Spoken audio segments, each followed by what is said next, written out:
बिस्मिल्लाहिर्रहमानिर्रहीम। आज अगीगा पंजाब की मीटिंग ज़ेर सदारत हाफिज़ गुलाम मोइनुद्दीन चेयरमैन अगीगा पंजाब हुई और अगीगा पंजाब की तमाम तंजीमों ने अल्हम्दुलिल्लाह आज हाफिज़ साहब को ये मैंडेट दिया है कि हाफिज़ साहब नेक्स्ट के लाहे अमल के हवाले से जो भी फैसला करेंगे इंशाल्लाह तमाम तंजीमें, तमाम एसोसिएशन, तमाम यूनियंस उनके साथ खड़ी हैं और इंशाल्लाह ता वक्त आखिर उनके साथ खड़ी रहेंगी जी। Thank you. हम सब एक हैं, हम सब औज़ुबिल्लाहिमिनश्शैतानिर्रजीम बिस्मिल्लाहिर्रहमानिर्रहीम।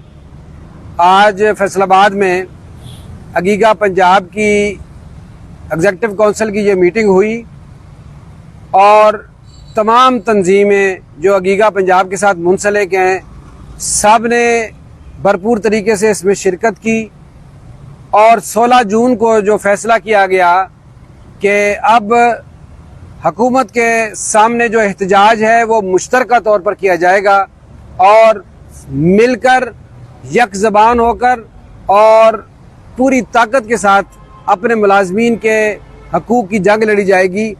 उसके लिए हमने ये मुशावरत की और हमने ये फ़ैसला किया है कि इंशाअल्लाहुल अज़ीज़ वो जो 8 रुकनी कमेटी बनी है उस कमेटी में जो भी लाया अमल डिसाइड होगा हम अगीगा पंजाब इंशाअल्लाह दामे दिरमे कदमे सुखने उसको अमली जामा पहनाने में कोई कसर पीछे नहीं छोड़ेंगे और इंशाअल्लाहुल अज़ीज़ पंजाब के कोने कोने से आए हुए ये लीडर्स आज यहाँ पूरे जज्बे और वलवले के साथ इस बात का यकीन दिला रहे हैं कि असातिज़ा और सरकारी मुलाजमीन के मुफादात पर सौदा नहीं होगा और असातिज़ा की ये जो परेशानी है आउटसोर्सिंग वाली और तालीमी इदारों को बेचने वाली इसको भी ज़रूर रिड्रेस किया जाएगा, इसके ख़िलाफ़ भी आवाज़ उठाई जाएगी और ये तहरीक उस वक्त तक कॉल ऑफ नहीं होगी जब तक हम अपने मसाइल और मुतालबात हल नहीं करवा लेते इंशाअल्लाह। इसी के साथ साथ ये जो बजट के रिलेटेड मामलात हैं हमारे उस पर भी हुकूमत की तरफ से जो अभी तक खामोशी चली आ रही है और बाकी सूबों ने बबांगे दोहल ऐलान कर दिया है कि फेडरल गवर्नमेंट को कॉपी किया जाएगा, फेडरल गवर्नमेंट के मुताबिक स्केल जो हैं वो रिवाइज भी कर दिए जाएंगे, लेकिन पंजाब गवर्नमेंट की तरफ से जो खामोशी है मुजरमाना खामोशी उस पर भी हम गवर्नमेंट को ये बावर कराना चाहते हैं कि इंशाअल्लाह ये 8 रुकनी कमेटी जो इत्तेहाद की है उसकी मीटिंग के बाद हम बहुत जल्द अशूरा से पहले उसकी मीटिंग करके हम अपना फैसला देंगे और एहतजाज का ऐलान कर दिया जाएगा जो सख्त से सख्त होगा। बहुत शुक्रिया। हम सब एक हैं, हम सब एक हैं। अगीगा पंजाब जिंदाबाद, अगीगा पाकिस्तान जिंदाबाद, हाफिज़ गुलाम मोइनुद्दीन जिंदाबाद, रहमान बाजवा जिंदाबाद। असर है। इसलिए जनाब स्पीकर मैं बात करता हूं।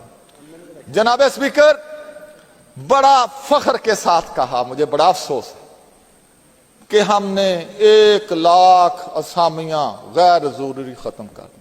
ओ भाई, स्कूलों में, कॉलेजों में, दफ्तरों में बच्चों से सफाई करवाई जाती है कि आपने स्वीपर नहीं रखा, चौकीदार नहीं है, रात को सोलर सिस्टम चोरी हो जाता है, पंखे चोरी हो जाते हैं।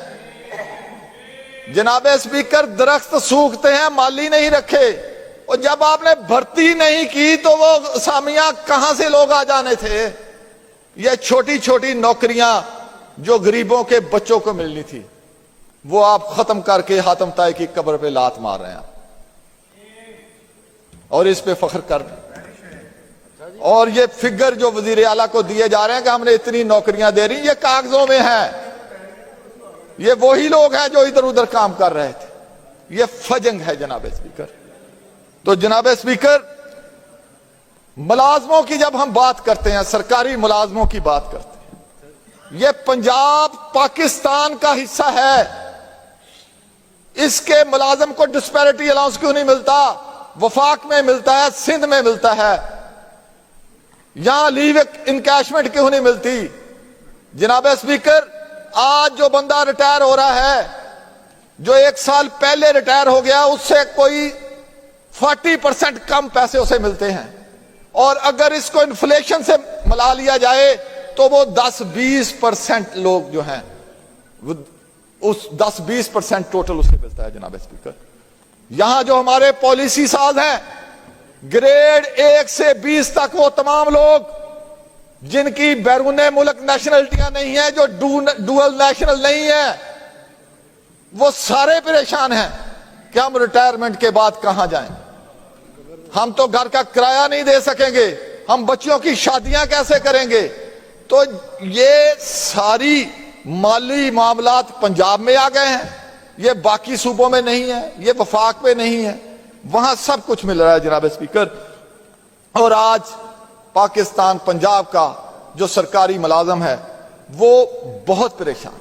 और कभी ये होता था कि वो लोग इकट्ठे होते थे, वो एहतजाज करते थे, कोई उनकी सुन लेता था, कोई अखलाकी तौर पर उसका बोझ बर्दाश्त माना जाता था, और आज उसको बिल्कुल नहीं माना जाता जनाब स्पीकर। वो आते हैं तो डंडे मारकर उन्हें भगा दिया जाता है जनाब स्पीकर।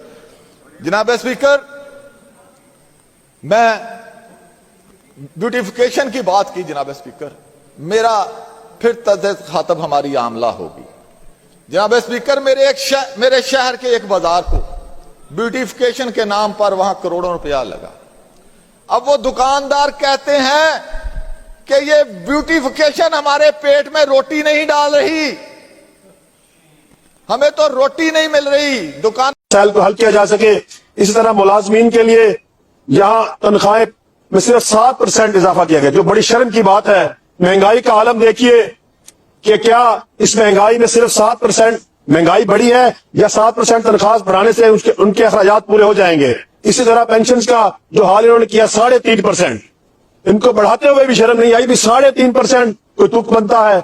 लिहाजा मैं इनसे यही कहूंगा, इन पे नजरसानी करें और इसको ज्यादा करें ताकि लोगों के मसाइल हल हो सके।